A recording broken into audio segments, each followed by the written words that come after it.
Pemirsa, kita masih ngobrol tentang si boros dan si irit dalam keluarga. Apakah si suami ataukah si istri? Dan kalau berbicara nih ya, yang ideal itu seperti apa? Karena memang dalam mengatur keuangan nih, suami istri itu ada yang tipenya, ada yang satu boros, yang satu irit. Ya, ada yang boros dua-duanya. Kayaknya itu mah kita udah pasti ya. Itu kayaknya kurang baik lah. Mungkin yang paling bagus itu kalau irit dua-duanya, nah. Seperti yang bagus, tapi kayaknya aku nggak setuju. Karena kalau irit dua-duanya takutnya nggak menikmati hidup. Uang mampu nih beli AC, tapi kan, aduh irit ya. Takutnya jadi pelit nih. Kipas angin aja. Pas mau beli kipas angin, jangan buka jendela aja. Ngerti nggak? Iya. Irit, tapi takutnya malah jadi pelit, nggak menikmati hidup. Iya. Ke Jepang liburan, ayo, wah pesawat mahal, oke jalan kaki. Tuh kapan nyampenya? Misalnya ekstrimnya seperti itu, gitu loh. Hidup. Makanya kan harusnya kita tanya nih sama Pak Rudi Munardi di sini. Ya, beliau ini adalah Head of Partnership Business Manulife Indonesia. Jadi pasangan yang bagus itu yang seperti apa, Pak? Yang seimbang, si boros iritnya, atau yang gimana tuh bagusnya tuh?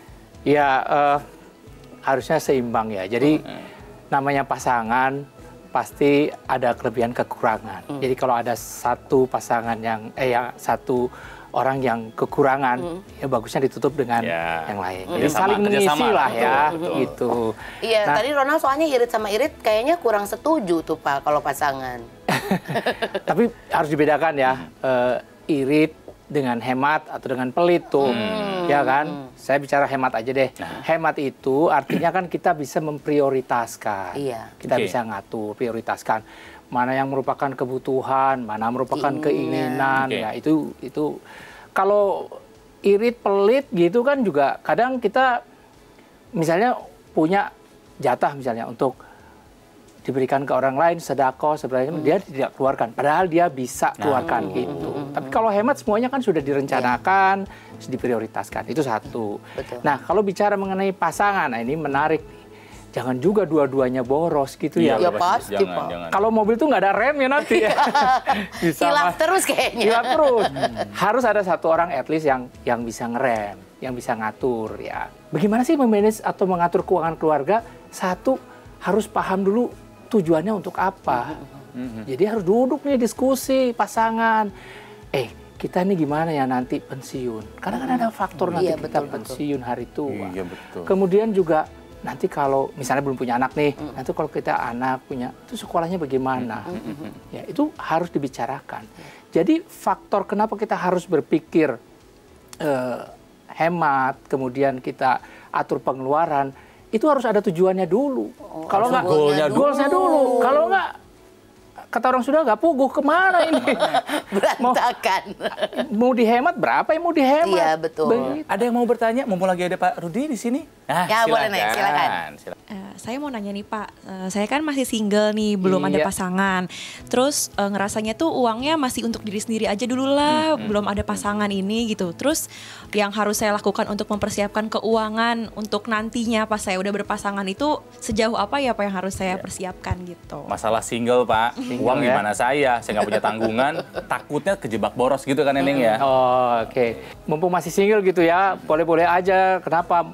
Masih muda gitu ya. Punya kesempatan, tapi sebetulnya ada hal yang harus kita pikirkan potensi ke depannya.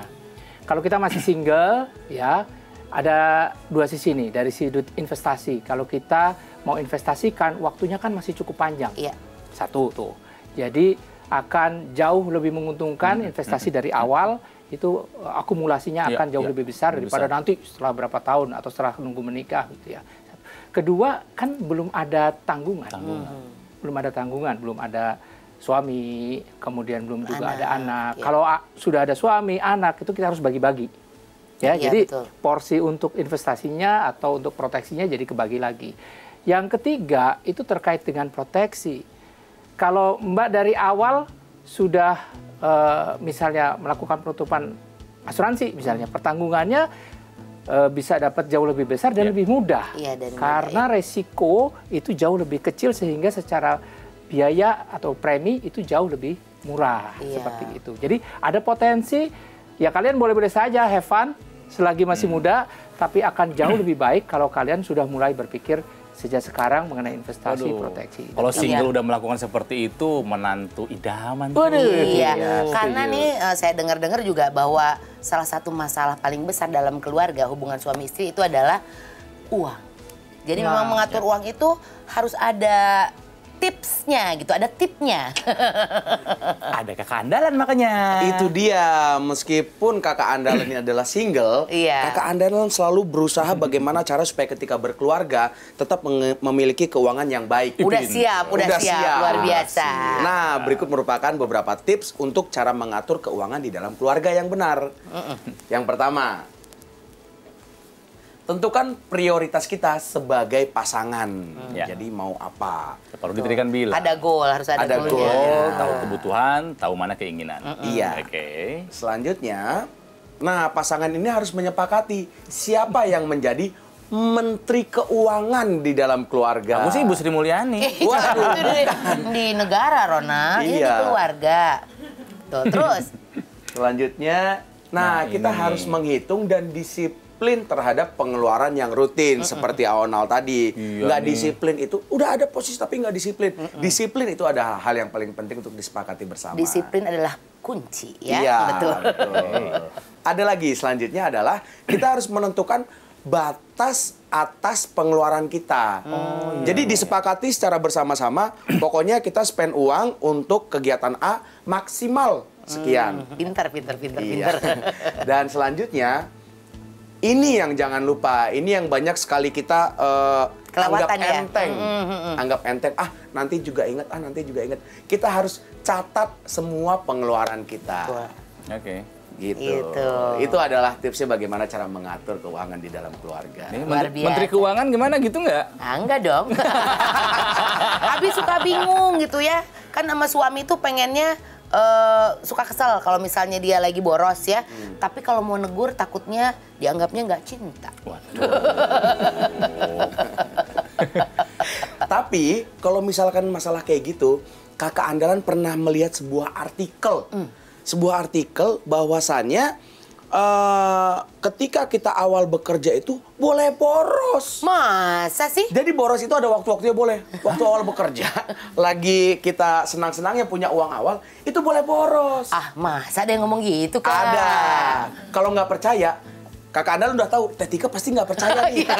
Kok ada orang yang bilang boleh boros ya? Boleh. Ini dia, ada seorang psikolog temennya kakak andalan. Ibu Vera. Mbak Vera.